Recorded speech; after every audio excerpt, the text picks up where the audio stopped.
Azərbaycanda saxta hüquq müdafiəçisinin peyda olduğu bildirilir. Bu barədə sakinlər iddia edirlər. Onların sözlərinə görə ayrı-ayrı vətəndaşların etibarından sui-istifadə edən qadın onlara küllü miqdarda ziyan vurub. Bəs bu saxta hüquq müdafiəçisi kimdir? Söhbət Səbiyyə Panəliyeva adlı xanımdan gedir. O özünü hüquq müdafiəçisi kimi təqdim edərək vətəndaşlara küllü miqdarda ziyan vurub.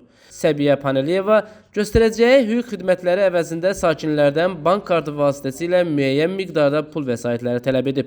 Qarşılığında isə heç bir xidmətin aparılmadığı bildirilir. Bu qadın Səbiyyə Panəliyeva İlham qızı Əslan rayon Neftçala rayonu Kür kəndindən qeydiyyatdadır.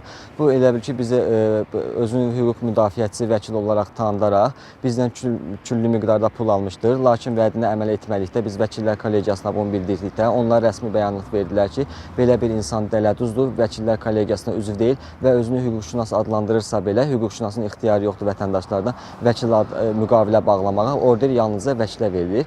Biz də bununla bağlı müraciətlərimizi etdik.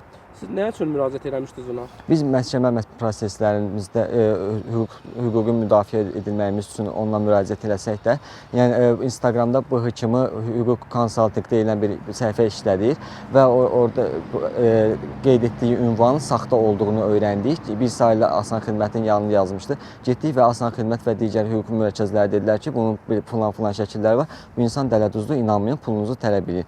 Lakin biz pulumuzu tələb etdikdə isə o bizə heç bir vəsilə pulumuzu geri qaytarmayacağını dedi. Sakinlər iddia edir ki, o özünü hansı hüquq bürosunun hüquqşünası kimi təqdim edib. Ölkənin müxtəlif bölgələrindən ona müraciət edən insanları aldadıb. Araşdırmalar zamanı məlum olub ki, Səbiyyə Panəliyeva sən demə heç hüquq müdafiəçisi deyilmiş.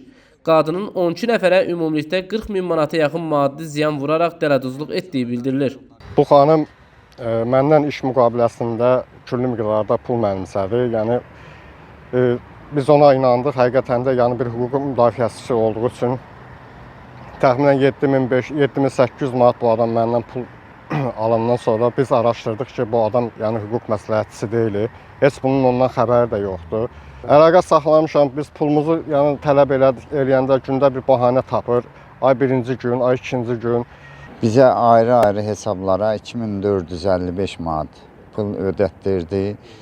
Biz işin nəticəsini görməyəndə, pulu tələb eləyəndə bizi şantaj elədi, təhqir elədi. Hara istəyirsən, müraciət elə, hansı orqana istəyirsən, müraciət eləyə bilərsən. Mən heç kəsdən qorxmuram. Belə bir sözlərlə ifadə edən bizi təhqir eləmiş oldu. Adı dələduzluq faktında hallanan Səbiyyə Panəliyeva ilə telefon əlaqəsi yaratdıq. İddia edirlər ki, siz onların etibarından istifadə etmişsiniz, özünüzü hüquq müdafiəçisi kimi təqdim eləmişsiniz. Mən o heç kəsin etibarından istifadə eləməmişəm. Vətəndaşların dedikləri həqiqəti əks etdirmir, yoxsa necə? Nizam müəllim, mən sizi yaxşı başa düşürəm. Siz o vətəndaşlar hal-hazırda sizə müraciət edibdir də. Bəli, bəli. Toplayın onların barəsində məlumatları. Elə vaxt təyin edin, mən də gəlim. Misal üçün, mənə deyir ki, filan vətəndaş. Mən o vətəndaş üçün hara müraciət eləmişəm, nə rüsum ödəmişəm, necə müraciət etmişəm, onları sizə təqdim edin. Daxili İşlər Nazirinin Mətbuat Xidmətinin baş inspektoru polis leytenantı Lum İsrafilli DNS TV-yə bildirib ki, vətəndaş Səbiyyə Panəliyeva tərəfindən bir neçə şəxsin hüquqa zidd hərəkətlərinə məruz qalması barədə ayrı-ayrı rayon polis orqanlarında müraciətlər var.